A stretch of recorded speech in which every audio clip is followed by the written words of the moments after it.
우리 예수 그리스도의 탄생에 대해서 이렇게 들으면서 우리가 참 그 주님의 탄생 소식에 대해서 우리는 요셉보다는 마리아라든지 또는 동방 박사라든지 또는 이 목자들이라든지 이런 거에 대해서는 우리가 많이 듣는데 이 요셉에 대해서는 우리가 별로 많이 듣지를 못합니다. 근데 이상하게도 이 마태복음에서는 이 요셉을 주의하고 또 집중해 주고 있는 것을 우리가 보게 됩니다. 이 예수 그리스도의 탄생 소식은 이 기독교의 관문인 것 같은 건데요. 이게 참 신비로운 이 뉴스거든요.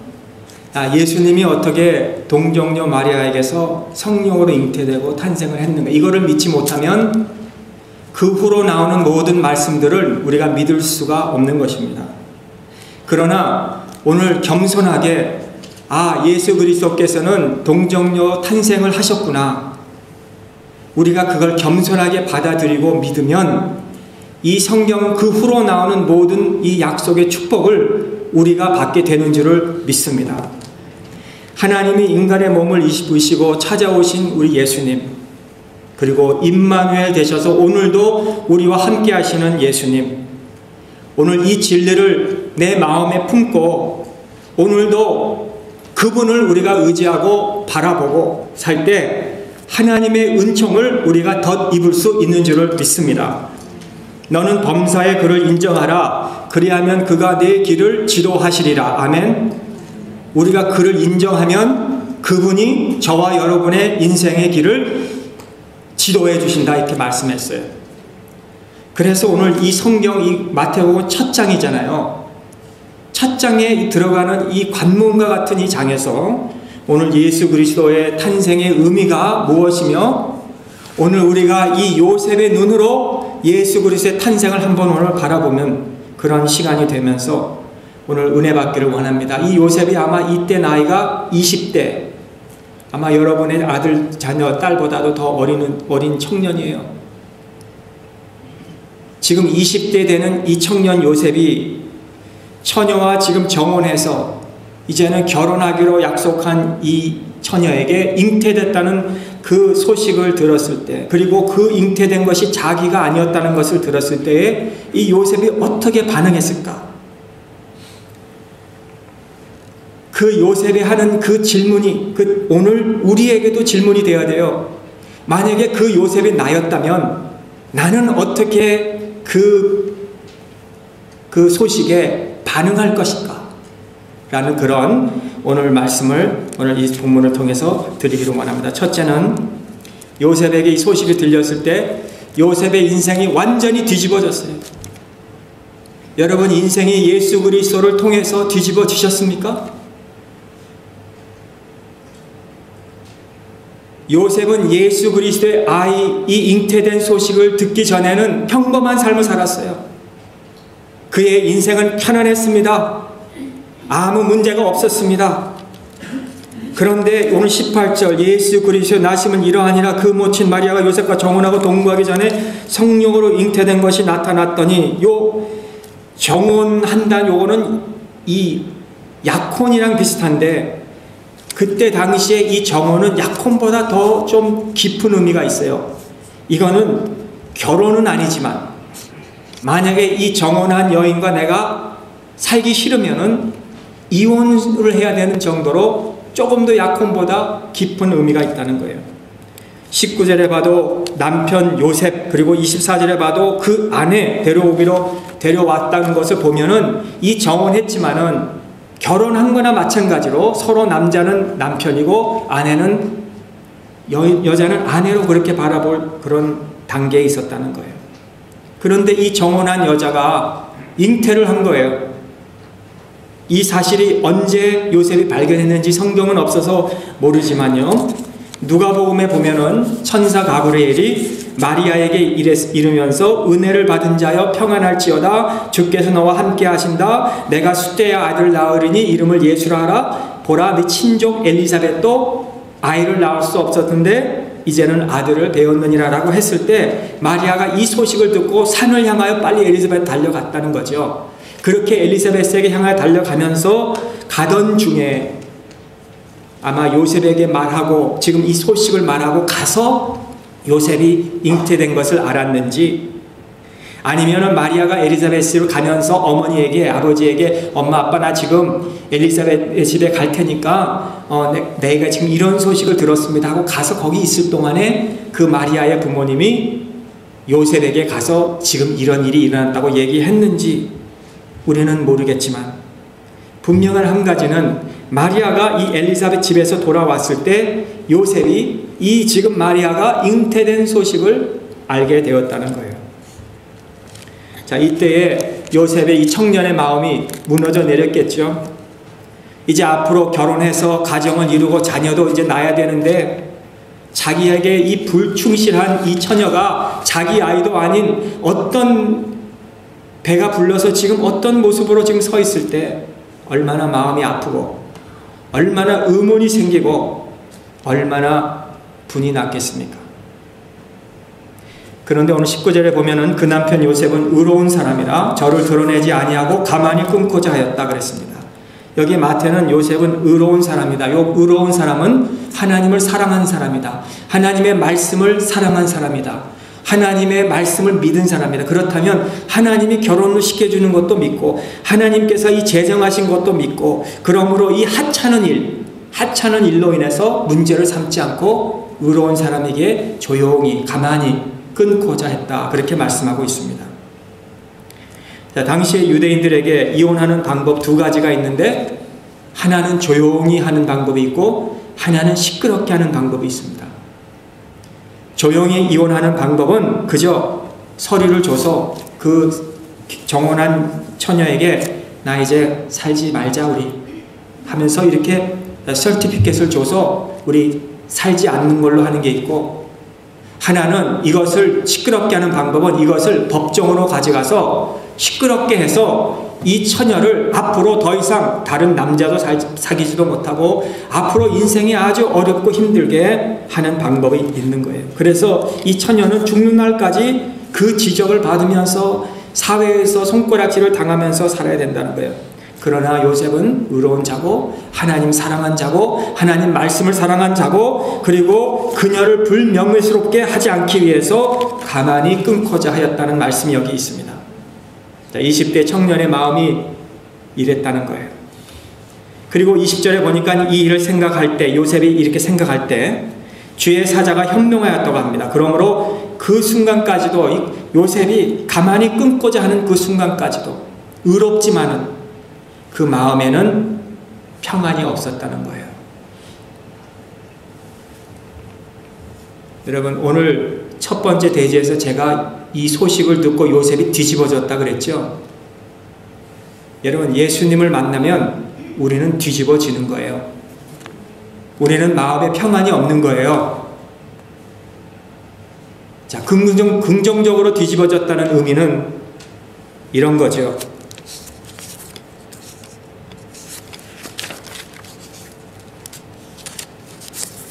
인생을 뒤집어 놓게 될 때는, 첫째 긍정적으로 보면 우리에게 구원이 임하게 될 때는 우리의 죄가 발견이 돼요. 내가 얼마나 죄인인지, 내가 얼마나 부족한 자인지. 예수님은 빛이시다 그랬어요. 세상에. 이 세상이 처음에 이 천지를 하나님이 창조하실 때 제일 처음 만드신 것이 빛이 있으라 말씀으로 빛을 만드셨어요.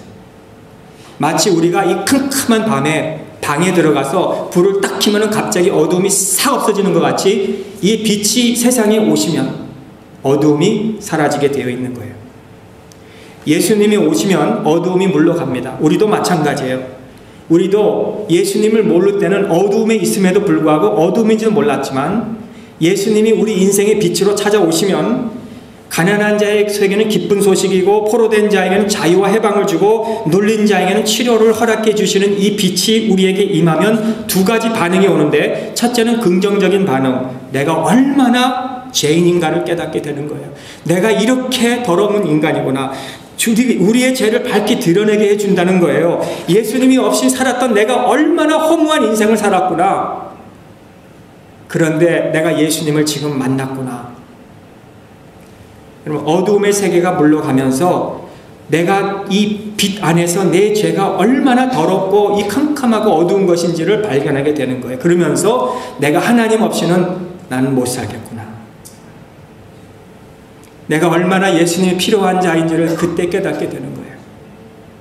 내가 이 죄의 용서를 위해서 얼마나 우리 주님이 귀하시고 이제부터 내가 빛 안에서 내가 살아야 되겠구나 하면서 생명을 가지고 살 수 있게 된다는 거예요. 반면에 다른 부정적인 응답은 주님이 우리는 그렇게 되길 원치 않지만 부정적인 뒤집어짐은 그 복음을 듣게 될 때, 그 기쁜 소식을 우리가 듣게 될 때 하나님이 사람으로 오시고 하나님이 우리 인간으로 오시고 우리를 위해서 십자가에 죽으시고 부활하시고 승천하셨다는 이야기를 들으시고 하나님이 이 세계를 오늘도 채권으로 다스리시고 그 이런 이야기를 들을 때 우리의 마음이 더욱 강팍하게 되어지는 것. 두 가지 뒤집어짐이 일어나요. 예수님이 오시면 오늘 우리 가운데서도 이런 예수님이 오셔서 뒤집어진 자들도 계실 거고 예수님이 아직도 오셨지만은 우리의 마음이 더욱 강팍하게 돼서 그 마음, 주님의 마음을 우리가 헤아리지 못하고 우리의 인생이 아직도 변화되지 않은 그런 삶도 있을 수 있을 것이고 여러분 주님이 이 세상에 오심은 이 세상을 심판으로 오시기 위해서 오신 것이 아니라 영생을 주시기 위해서 오셨다는 것을 우리가 알잖아요. 그러므로 우리가 주님의 오심을 우리가 바로 영접하면 우리는 영생을 얻지만 거부하면은 우리는 더욱 강팍하게 된다는 것. 햇빛이 땅에 계속 비치면요 그 땅에 물이 없으면요 그 땅이 마르고 갈라지게 되는 것 같이 우리 주님의 복음을 매주 듣고 매일 듣고 말씀을 듣고 하지만요 거기에 하나님의 그 은혜가 없으면요 우리 마음이 더욱더 강팍하게 되는 거예요. 우리 주님이 오시면 세상을 뒤집어 엎은 것 같이 오늘도 우리의 인생을 뒤집어 엎으시는 줄을 꼭 믿으실 수 있기를 간절히 바랍니다. 여러분 어떻게 뒤집으셨습니까? 뒤집히셨습니까? 한번 오늘 우리에게 질문해 주시고 또 그 답변을 여러분들이 하시길 바랍니다. 둘째는 요셉은 이 소식을 들었을 때 겸손했다 그랬습니다. 20절에 보니까 이 일을 생각할 때에 주의 사자가 현모하여 가로되 다윗의 자손 요셉아 내 아내 마리아를 데려오기를 무서워 말라 저에게 잉태된 자는 성령으로 된 것이라. 자, 요셉이 오늘 이 일을 생각하면서 꿈을 꾸면서 자기가 천번만번 잘못했다는 것을 깨달았어요. 아, 이거는 하나님이 하신 것이구나. 이렇게 잉태된 자는 성령으로 된 것이구나.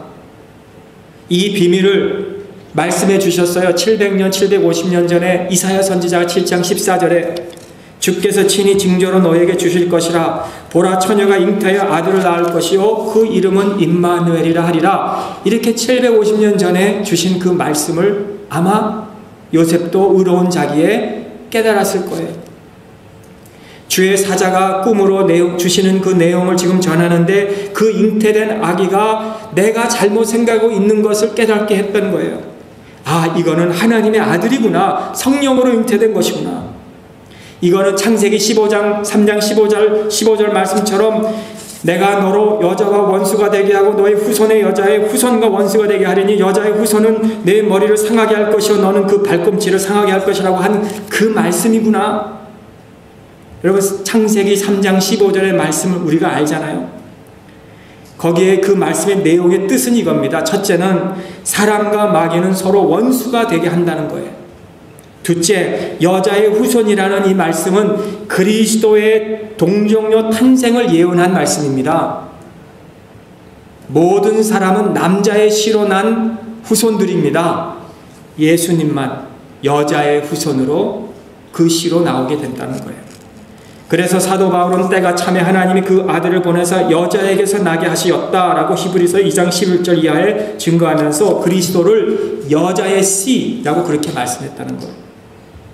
그리고 그 머리를 상하게 한다는 것은 궁극적으로 승리를 의미합니다. 예수 그리스도는 사망을 이기시고 사망 권세를 이기시고 부활하심으로 사탄의 권세를 이기신다는 그 승리를 발꿈치를 내 머리를 상하게 하고 발꿈치를 상하게 한다는 그런 의미로 서로 이야기했어요. 마지막 우리 사탄은요, 하나님 심판대 앞에서 이제는 이길 수가 없고 결국은 영원한 불덩어리로 떨어지게 되는 것을 우리는 알고 있습니다. 그럼 뱀과 여자는요, 이 죄가 들어오고 타락하기 전에는 서로 친밀하고 정다웠습니다. 그러나 순식간에 서로 이제는 원수가 되었습니다. 우린 여기서 한 가지 교훈을 배울 수 있는 것은 죄로 맺어진 우정, 반드시 원수로 끝난다는 것. 악으로 서로 단합한 사람은 결코 오래 가지 못한다는 것. 오늘 요셉이 이 소식을 들었을 때 어떻게 했을까? 한번 우리가 요셉 입장에서 생각합니다. 내가 요셉이라면 오늘 이런 소식을 들었을 때에 어떻게 될까? 저는 겸손했다 그렇게 생각합니다. 왜냐하면 요셉이 지금 이 마리아가 처녀가 잉태한 것은 성령이 하신 것이고 오래전부터 예언된 말씀이 이루어진 것이고 창세기에서부터 이사야 선지자부터 다 그 예언한 대로 지금 이루어져서 이 하나님이 이 아기로 지금 이렇게 사람으로 오셨다는 것이 바로 마리아라는 것을 생각할 때 얼마나 겸손했겠습니까? 그 아이를 내가 요셉이 키워야 한다면 얼마나 그것이 부담스럽고 영광스러운 일이겠습니까? 앞으로 장차 나를 구원해 주실 그 예수님이 이 아기로 지금 오셨는데 내가 이 아이를 키워야 되고 양육해야 된다고 할 때 얼마나 겸손했겠습니까? 아마 무릎을 꿇지 않았을까, 엎드리지 않았을까 생각합니다. 예수 그리스도는 우리로 하여금 우리를 뒤집어 엎을 뿐만 아니라 우리를 그 앞에 무릎을 꿇게 하시는 예수님이십니다. 우리를 겸손하게 하는 거예요. 예수 그리스도의 오심을 본 사람들은 다 그렇게 했습니다. 예수 그리스도의 그 어린 아기를 본 동방 박사들은 황금과 몰약과 그런 유향을 가지고 가서 그 앞에 엎드렸습니다. 목자들도 와서 엎드렸습니다. 왜? 하나님이 지금 그와 함께하기 때문에. 여러분, 왜 우리가 그 예수님께 엎드려야 됩니까? 그 예수님이 우리를 만드셨기 때문에, 그 예수님이 우리를 도와주시기 때문에, 그분이 아니고는 우리는 존재할 수 없기 때문에, 그분 앞에서 우리는 서서 우리는 언젠가는 우리의 삶의 이 인생의 삶을 계승하는 날이 오기 때문에 그분을 통해서만 우리는 살 수 있기 때문에 엎드리지 않을 수가 없는 거예요. 그러므로 우리가 그에게 엎드릴 수밖에 없다는 것을 우리는 인정하고 Oh, what child this is 라는 그 찬송 있죠? 그 찬송에 보면 He is the King of King, 왕 중의 왕이신 그 우리 예수님, 그 예수님 앞에 우리는 엎드릴 수밖에 없는 이런 겸손이 요셉에게 있었던 것 같이 우리도 그 예수님 앞에 겸손하게 엎드리는 이런 신앙을 소유할 수 있기를 주님의 이름으로 축복합니다. 셋째는 요셉은 순종했다 그랬습니다. 24절 25절 순종했어요. 요셉이 잠을 깨어 일어나서 주의 사자의 분부대로 행하여 그 아내를 데려왔으나 아들을 낳기까지 동침치 아니하더니 나옴의 이름을 예수라 하니라. 자, 오늘 주의 사자가 그 소식을 전했을 때 요셉에게 무서워하지 말아라, 두려워하지 말아라, 이런 뜻인데요. 누가복음에서도 보면은 마리아에게도 가브리엘 천사가 나타나서 마리아라 무서워하지 말아라, 목자들에게도 무서워하지 말아라. 그런데 여기에 그 요셉에게 무서워하지 말라라 하는 거하고 마리아와 그 목자들에게 무서워하지 말라 하는 그 뜻은 조금 달라요. 마리아와 목자들에게 천사가 나타나서 무서워하지 말라는 것은 나를 무서워하지 말라, 그런 뜻이에요. 천사인 나를, 하나님의 사자인 나를 무서워하지 말라는 뜻으로 우리가 설명한다면, 요셉에게 말씀하신 그 무서워하지 말라는 것은 그 아기를 데리고 오는 것을 무서워하지 말라, 그렇게 설명을 했어요. 여러분, 사람이 왜 예수님을 데리고 오는 것을 무서워합니까? 왜 내가 예수님을 영접하는 것을 두려워합니까? 거부합니까? 왜냐하면 우리가 예수님을 우리 안에 영접하면은 딴 사람이, 그쵸? 내 친구나 내 직원이나 아니면 나를 아는 학교의 친구들이 나를 어떻게 볼까, 이게 무서운 거예요. 지금까지는 내가 예수 그리스도 없이는 내 마음대로 살고 내가 주인인 것 같이 살고 내가 모든 것을 계획하고 내 뜻대로 되는 줄 알고 살았는데, 이제는 예수 그리스도를 알고 나니까, 영접하고 나니까 내가 이 허무한 인생을 살았구나, 지금까지 아무 가치가 없는 인생을 살았구나 라고 깨닫게 되는 것이 무서운 거예요. 그걸 인정하기가 무서운 거예요. 이것이 사실 우리가 말은 안 하지만 우리 모두에게 깊은 잠재를 가지고 있는 거예요. 이거 인정하기를 싫은 거예요.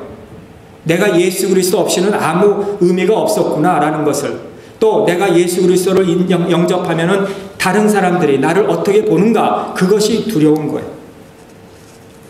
그래서 학교에서도, 우리 학교 다닐 때 기억하시죠? 친구들이 볼까봐 기도도 금방 하고 밥 먹을 때 안 하는 척하고 이렇게 눈 닦는 척하고 기도하다가 밥 먹고 막 이러잖아요. 우리가 어떤 우리 몰 같은 데 가면 여러분 간절히 1분 2분씩 기도하고 식사합니까? 아니면 그냥 눈 잠깐 깜빡하고 이렇게 하고 그냥 식사하십니까?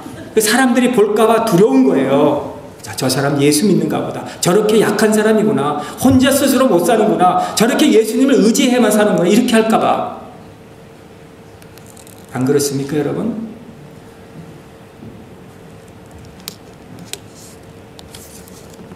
그래서 주님이 오시면은 그렇게 된다는 거예요.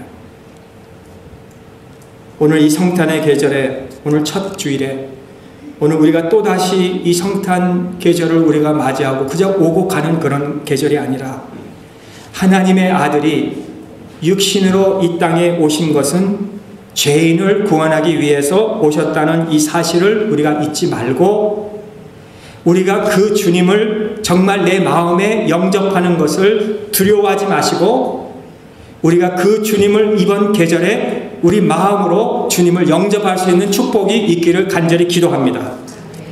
여러분, 하나님의 말씀 순종하는 것은 어려운 거예요. 내 생각에 안 맞기 때문에 손해가 올 수 있고 비난도 오고 핍박도 오기 때문에 그렇습니다. 그러나 그것이 하나님의 말씀입니다. 그렇기 때문에 내가 받겠습니다. 순종합니다. 그러면 하나님이 그것을 우리에게 축복으로, 말로 다 할 수 없는 축복으로 우리에게 허락해 주시는 거예요. 그래서 여러분들이 성경을 읽을 때나 말씀을 오늘같이 들을 때나, 혹은 여러분들이 혼자 기도할 때나 묵상할 때나, 또는 잠자리에 들어서 꿈으로나 여러 면에서 하나님이 여러분들에게 말씀을 하실 때 여러분들이 순종하면 축복을 받게 되는 거예요. 오늘 저는 결론적으로 우리 자신을 낮추십시다. 우리 자신을 낮추십시다. 우리가 왜 문제가 있습니까? 내가 낮추지 못해서 문제가 있어요. 예수님은 자기를 비어서 종의 형체를 입고 이 땅에 오셨다고 사도 바울은 에베소서에서 말씀하시는데, 우리는 우리 자신을 낮추는 것을 너무 힘들어해요. 아니, 예수님, 하나님의 아들 예수님이 자기를 낮추셨는데 우리는 자꾸 높아지기를 원해요. 높아지기를 원해요. 이 목사님들이 이 모든 것을 다 포기한 사람들 아닙니까? 돈 버는 것도, 세상 명예도, 이런 거 다 포기하고 수십 년 동안 목회를 하다가 이제는 나이가 들어서 이제 원로 목사님이 되시면 평신도 자리에 이제 내려가게 되잖아요. 그런데 그 평신도 자리로 내려가는 것이 그렇게 힘든 거예요. 큰 대표적인 그 한국교회나 미국도 그런데 큰 교회들이 그렇게 하다가 많은 문제가 일어나요. 그렇게 내려가지 못해가지고. 수십 년 목회하신 분도 평신도 자리에 내려가는 것도 힘들다면, 그렇죠? 목회 안 하신 분은 얼마나 더 힘들겠습니까? 이거 진짜 있던 일인데, 이 시카고 총회, 우리 미주 한인 예수교 장로회 총회가 시카고에서 열렸는데, 우리 교단도 이렇게 미국 이제는 교단들처럼 장로님들이 3년을 심호하고 1년을 휴무하자, 총회에서 그거를 발표를 한번 해본 거예요. 우리도 미국 장로교 같이. 그랬더니 장로님들이 1년 평신도 자리에 내려가서 우리도 배우자라고 했더니 그렇게 결의를 하니까 장로님들이 막 일어나가지고 총회에서 큰 소리를 치면서 차라리 날 죽이라 이렇게 나와가지고 장로님들이 그렇게 큰 소리 치고 죽이라고 해서 거기서 그냥 없는 걸로 했대요. 결의를. 이러면 안 되겠구나. 여러분, 장로님들도 1년 휴무에서 평신도 자리에서 배우는 것도 힘들어 하신다면 우리 평신도는 얼마나 낮아지는 것을 더 힘들어 하겠느냐는 거예요.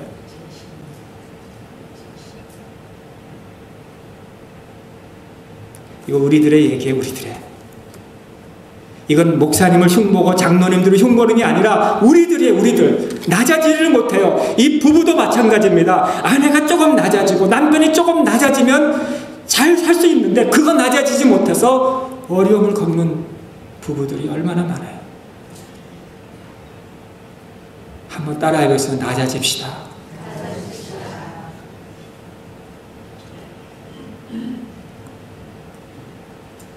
그런데 낮아지는 게 어려운 거예요. 오늘 본문 말씀 다 잊어버려도 좋아요. 설교 말씀. 다만 내려가는 용기, 낮아지는 용기, 우리 교회가 겸손해지는 용기, 내려가는 용기. 그래서 주님만 높아지고 주님만이 나의 주가 되시고 우리는 종의 자리로 내려가겠습니다. 이 신앙의 겸손이 요셉에게 있었던 것 같이 우리에게도 있으시기를 주님의 이름으로 축원합니다. 상대를 이해한다는 것이 뭐예요? understand 한다는 것이 뭐예요? 내가 그 상대 입장 아래서 서는 거예요. understand 하는 거예요. 아래서 서는 거예요. 그러면 내가 그 사람이 왜 거기에 있는지 우리가 다 이해하게 되는 거예요. 그러므로 겸손해져야 돼요. 주의 손 아래서 우리가 겸손하면 주님이 우리를 높여주신다고 약속했어요. 주님이 내 마음을 주장하신다고 그랬어요. 주님이 하늘 보좌를 버리시고 이 땅에 내려오신 거 가장 낮은 자리에 오신 것처럼 주여 나를 낮게 해주세요. 오늘 이번 성탄 계절이 오늘 내가 낮아지는 그런 자리에 설 수 있는 계절이 될 수 있기를 주님의 이름으로 축원합니다. 우리 기도하시겠습니다. 하나님 감사합니다. 우리를 위해서 낮아지신 주님, 주님이 오심으로 우리의 삶에 뒤죽박죽했던 우리의 인생, 그리고 우리가 겸손해지고 주님 앞에 엎드릴 수밖에 없었던 우리의 삶, 그리고 주님의 하신 말씀을 우리가 순종할 수밖에 없는 이런 삶, 주님 우리를 낮춰주시고 우리 교회를 낮춰주시고 우리가 서로 이해할 수 있도록 낮은 자리에 서서 위를 바라보게 하여 주시고 우리 높으신 주님이 하늘 보좌를 버리시고 낮아지신 것은 우리를 부유하게 하시기 위해서라고 말씀하셨는데 왜 우리가 높아지려고 하겠습니까? 주님 우리를 낮춰주시고 이번 성탄 계절은 우리가 땅끝까지 낮아지고 주님 앞에 엎드리는 그런 계절이 되게 하여 주시옵소서. 예수님의 이름으로 감사하며 기도하옵나이다. 아멘.